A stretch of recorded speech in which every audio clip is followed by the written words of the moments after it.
Your Mario, Donkey Kong, Metroids, and Mega Mans are weak platforming and boss rush games. It's time for an upgrade, and a throwback to the roaring 20s when Disney and rubber hose animation made its mark. This is where gaming truly starts to begin, folks. And being a seasoned gamer myself, these kinds of run-and-gun games are right up my street. A walk in the park for any... Okay. This might be bit more difficult than I first thought. Cuphead released for Xbox One and PC on September 29th, 2017, after some very labour-intensive development.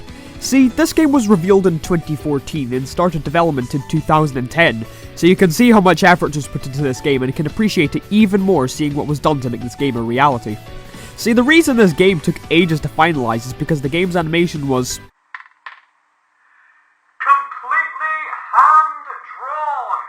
and they didn't waste a single frame, with each one packing so much character and portraying a lot of personality. This game as a whole has a lot of character and is just pleasing to look at all around. I understand you've heard the praise about the graphics already, so how does it actually play? Is it any fun? Well, it starts with probably the most fitting opening to this game by opening up the book and showing us that the brothers Cuphead and Mugman gamble away their heads to the devil of all people. So, the devil boots them out, kicking them in their ass. The boys swear to collect the soul contracts of everyone in Inkwell Isle to repay the devil after losing the gamble. The Elder Kettle grants you with the magical power of gun, and the main gameplay begins. You have access to your standard jump and shooting forwards, you have dashes, parries, and a ducking animation you can play to any music to cure your sad thoughts. You travel your way through 4 worlds, facing off against beings who owe contracts to the devil. However, they won't give it up so easily and will do everything in their power to stop you from defeating them. I think that's a good time to bring out one of the key features about this game. Its difficulty. Most of these bosses are relentless and leave you with few options to counter and evade their attacks. However, there are patterns to each of them that you learn about the more you fight them, giving you more information on how to beat these characters. This still doesn't make them any easier, however, and even on a second playthrough, while knowing what I was to do, the bosses still provided a fair challenge. This genie can go take a hike though. These aren't the only types of levels, as there are run-and-gun stages that play more like traditional platformers with enemies and a goal at the end of the level. While providing good variety and challenge, each level has itself 5 coins that you can spend on abilities and weaponry. Switching it up a bit, we have 6 different types of weapons in the game. The pea shooter is the first you receive and is your general infinite range respectable weapon. The spread is a short distance powerful gun that fires in 3 ways and also works well on toast. The roundabout hurls shots back to catch enemies behind you. The chaser allows you to home in on targets at the cost of some damage. The lobber fires powerful orbs at low angles to travel a short distance. And the charge shot allows you to, well, charge a powerful blast that you can conserve until you want to fire it. These all combine to create dynamic and different gameplay that can completely change how you approach a boss fight. There are also charms that give a passive effect during battles. Extra heart charms give you exactly what they say on the tin. Whetstone allows your parries to become lethal attacks. Coffee lets your super meter charge for the entirety of a battle in addition to what you would usually gain. Pea sugar makes your first parry move automatic.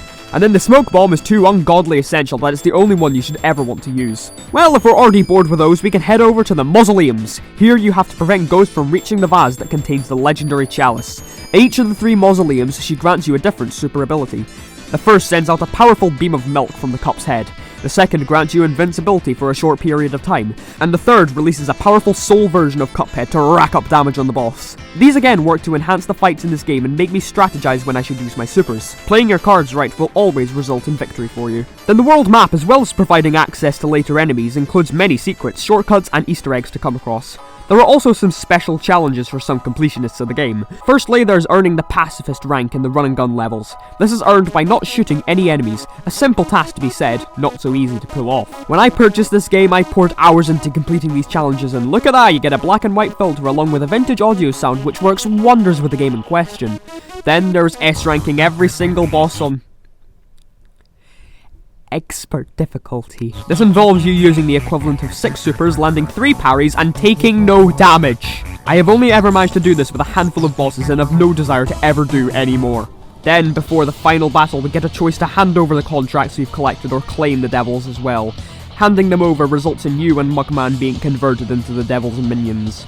But in an alternate reality, we find ourselves taking on the devil in a very climactic fight. We finished the game by showing Lucifer who's boss and burning every contract we collected, freeing everyone from the devil's clutches. And they don't give a piss that we beat the shit. Overall, this game is a brilliant cake with all the right ingredients. A simple and classic story, wonderful animation, knee-slapping music, and a satisfying difficulty. This game is a joy to play and brilliant for screaming at with your friend. You know, it's just now occurred to me that I've not actually played any of the co-op with this game.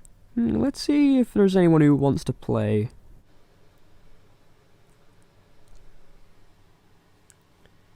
Hey Scott, are you down to play some Cuphead with me? Cuphead. Yeah, fuck that. I was reading Adam. No, you can fuck your shit. You know what I mean. No, you know what I think of Cuphead. Cough. No, you can. No!